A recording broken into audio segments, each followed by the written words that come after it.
Kievod. Resta é Moscou.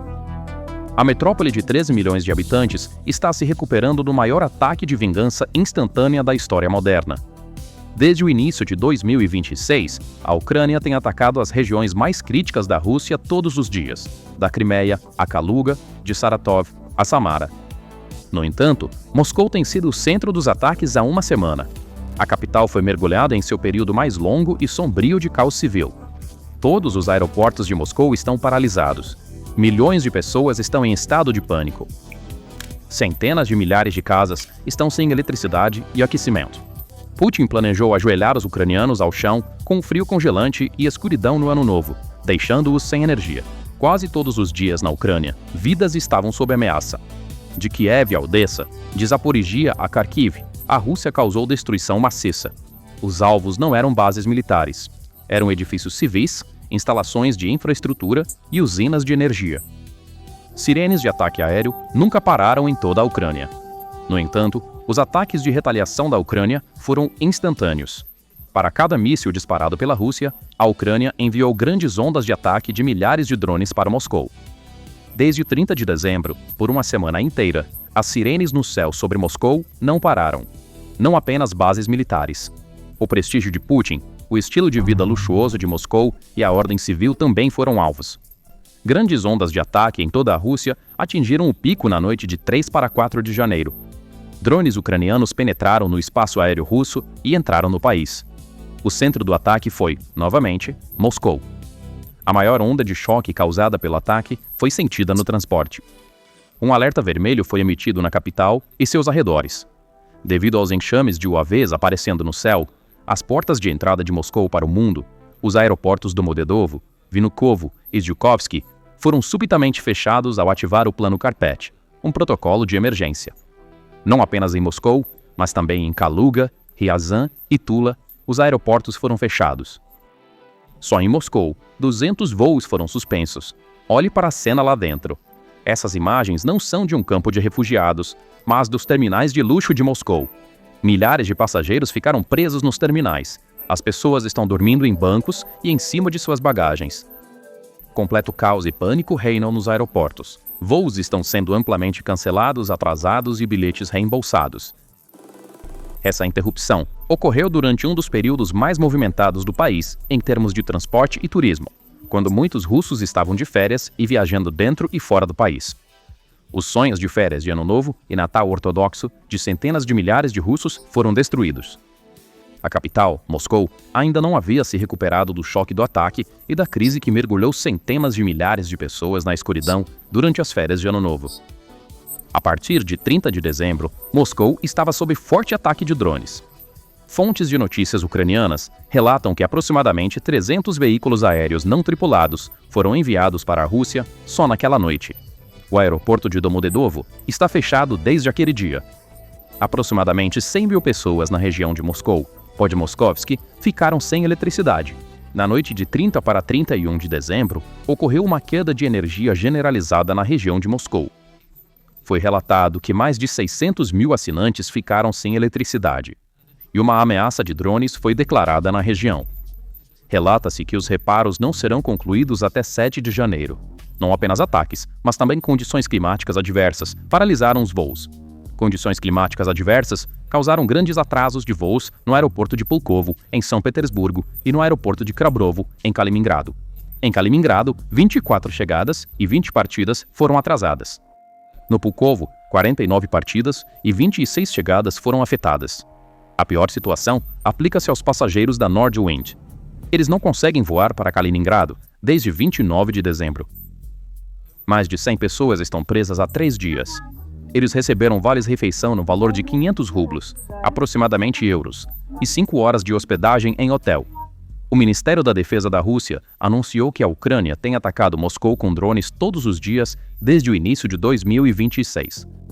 O Ministério da Defesa da Rússia declarou que, a partir da meia-noite de domingo, 4 de janeiro, os sistemas de defesa aérea russos destruíram 57 dos 437 drones abatidos sobre a Rússia, na região de Moscou.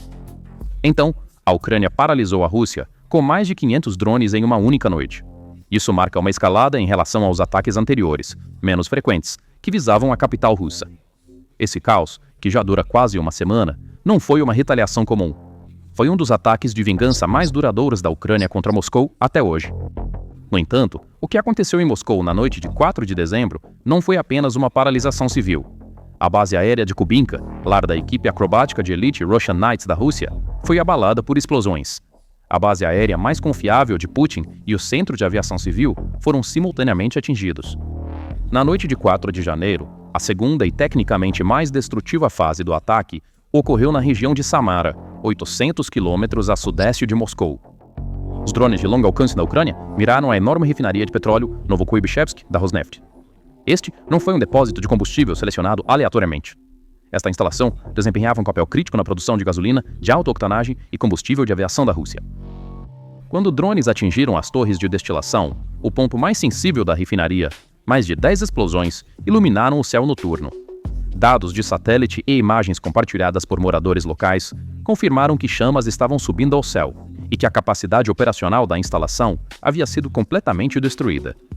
A diversidade de alvos na lista da Ucrânia demonstrou a inteligência estratégica da operação.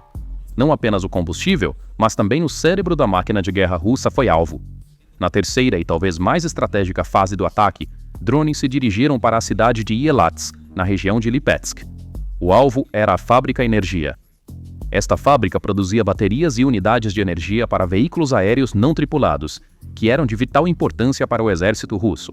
Tudo, desde os rádios dos soldados russos na linha de frente, até as baterias dos drones de reconhecimento, era produzido aqui. Com a destruição da fábrica, a espinha dorsal tecnológica da logística russa foi esmagada exatamente no ponto onde produzia suas próprias armas.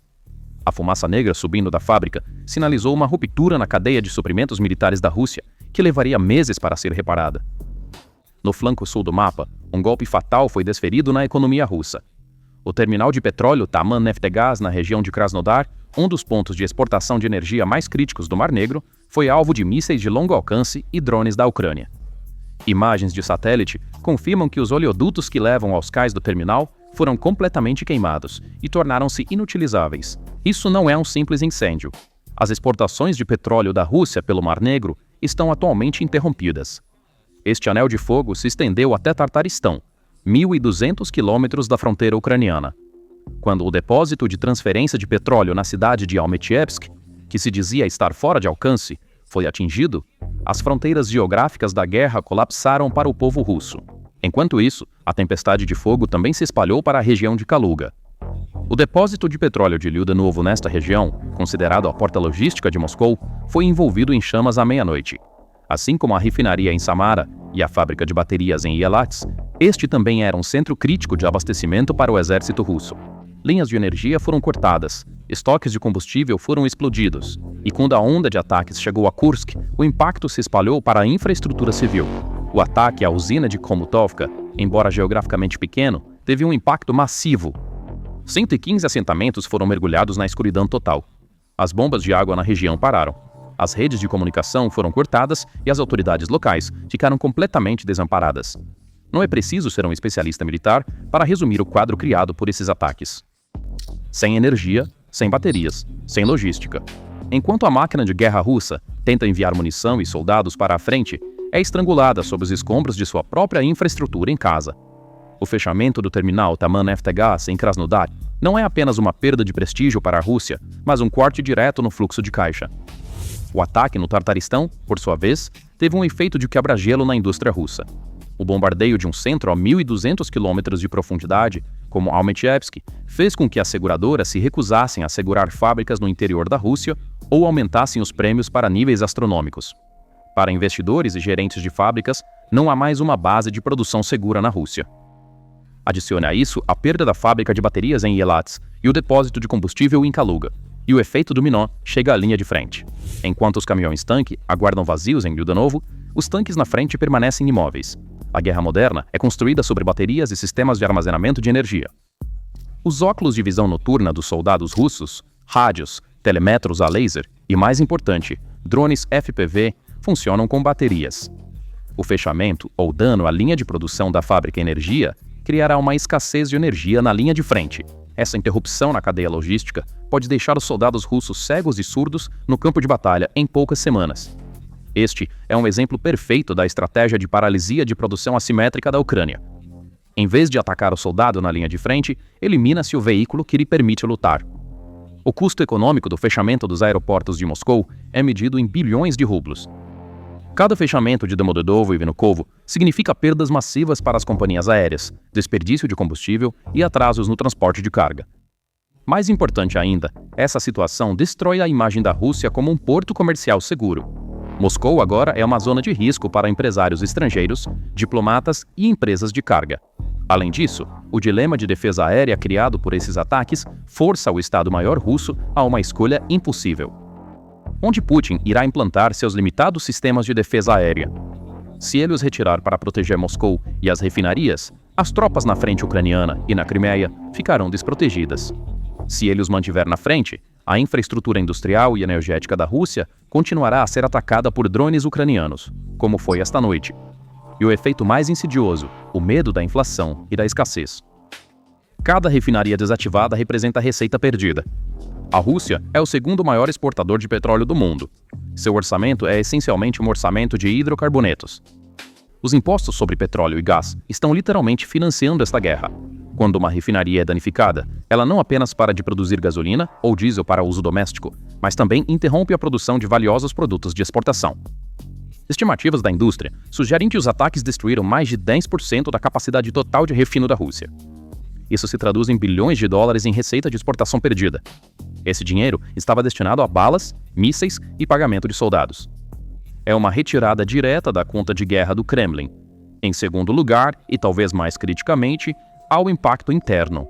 A Rússia é um país vasto e a logística de sua presença militar na Ucrânia é insaciável. Funciona a diesel. Caminhões que abastecem unidades na linha de frente, tanques em combate, geradores que alimentam postos de comando, todos estão sedentos por combustível.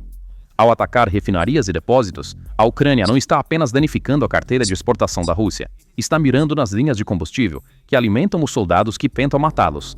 Já estamos vendo relatos de escassez de combustível em algumas regiões russas, com os preços da gasolina subindo para os civis. Isso cria uma escolha interna brutal para o Kremlin: priorizar combustível para o exército, arriscar irritar o público e paralisar outros setores industriais, ou espalhar a dor e arriscar desacelerar o esforço de guerra. O povo russo agora está aprendendo o custo da guerra, não pelas telas de televisão, mas pelos rótulos dos postos de gasolina e pelos apagões. Os 115 assentamentos deixados sem eletricidade em Kursk servem como uma prévia assustadora para o resto da Rússia. Alvejar usinas de energia e depósitos de combustível em condições de inverno está criando um profundo senso de pânico na sociedade russa. Esse pânico desencadeia uma espiral que levará a prateleiras vazias nos supermercados, um ressurgimento do mercado negro e uma queda no valor do rublo. Além de todas essas explosões, refinarias em chamas e aeroportos fechados, o que está acontecendo aponta para uma ruptura muito mais profunda, quase existencial. O contrato social tácito que Vladimir Putin teve com o povo russo por um quarto de século sempre foi baseado em uma equação simples: dê-me obediência política e eu prometo estabilidade, segurança e manter a guerra longe de suas casas. No entanto, com os ataques, esse contrato foi rasgado diante dos olhos de milhões de pessoas. Naquela noite, a narrativa de grande poder de Putin desmoronou. O povo viu que o Estado falhou em cumprir seu dever mais fundamental de proteger seus cidadãos. Drones inimigos, sobrevoando a capital, Moscou, destruíram a ilusão de invencibilidade do Kremlin. Para os cidadãos russos, a guerra não é mais uma operação militar especial na televisão, mas uma realidade que pode explodir fora de suas janelas a qualquer momento. Esta situação está desencadeando uma perigosa transformação psicológica dentro da Rússia, nomeadamente a impotência aprendida.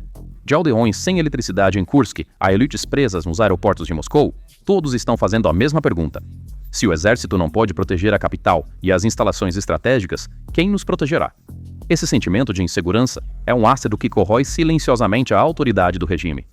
Canais locais do Telegram, apesar da censura da mídia estatal, estão repletos de imagens de explosões e comentários raivosos. Este é um sinal de um fluxo de informação incontrolável e de uma onda de motim surgindo das bases. No entanto, o golpe verdadeiramente devastador está sendo sentido além das ruas, nos salões dourados do Kremlin e nas vilas de luxo. A partir de outubro de 2025, o pânico da elite não é mais uma teoria, mas se transformou em um plano de fuga concreto. Para os oligarcas que controlam os gigantes de energia e indústria da Rússia, Esses ataques significam não apenas a perda de instalações físicas, mas também o fim de sua riqueza e imunidade. Enquanto a refinaria em Samara queima e o terminal de petróleo em Krasnodar é interrompido, a fase de abandonar o navio começou para os oligarcas que são os verdadeiros donos desses ativos. Relatórios de inteligência indicam que generais russos e elites econômicas estão planejando transferências secretas de ativos e rotas de fuga para centros como Dubai, Istambul e Doha. A promessa de riqueza de Putin em troca de lealdade torna-se cada vez mais sem sentido a cada ataque de drones ucranianos nas chaminés das fábricas. Estrategicamente, a ação da Ucrânia também desestabilizou o equilíbrio de custos da guerra. A Rússia está gastando milhões de dólares em mísseis para derrubar drones de madeira compensada que valem alguns milhares de dólares. Esta é uma guerra econômica insustentável. A Ucrânia atraiu a Rússia para uma guerra de atrito, forçando-a a consumir seus próprios recursos em seu próprio território.